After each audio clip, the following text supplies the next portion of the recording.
New year, so what? What's so new in this year? No my brother has something new. ఏమైంది మామ? సొంతంగా పైసలు సంపాదించాలి, మా అయ్యని గోవాకు పంపించాలి, మా అమ్మని గోల్డ్ షాప్ పంపించాలని చెప్పేసి కలలు కన్నావు కదా, ఏమైంది అది? నీ న్యూ ఇయర్ రెజల్యూషన్ ఏమైంది? మన వల్ల కావాలి బుక్లే అనుకుంటున్నావా?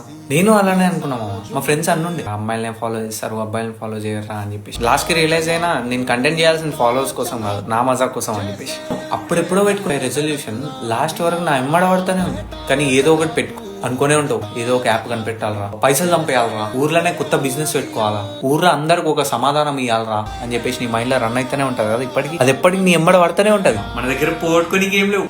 న్యూ ఇయర్ అనగా మన మీద మనం నమ్మకం పెట్టుకుని ఇంకొక అవకాశమేమో. నాకు తెలిసి ఈ డైలాగ్ మీకు నచ్చదు, సినిమాలో ఒక హీరో చెప్పేస్తే నచ్చుతుంది. ఓ అవన్నీ చేసి ఎప్పుడో పోయిందా ఆయన అంటే ఇంకా నువ్వు బచ్చాగానే ఇప్పుడు కూడా చేయొచ్చు. బయట అందరికి స్ట్రాంగ్ కనపడాలని చెప్పేసి ఎన్నో నీ ఎమోషన్స్ లోపల దాచి పెట్టుకుని యాక్టింగ్ చేస్తావు అనుకుంటున్నావు కదా. ఏదో ఒక రోజు మా ఫ్రెండ్ గారు సెటిల్ అయితే నన్ను కూడా సెటిల్ చేస్తారని చెప్పేసి ఆయనకి కూడా గుర్తు చేయి ఒకసారి.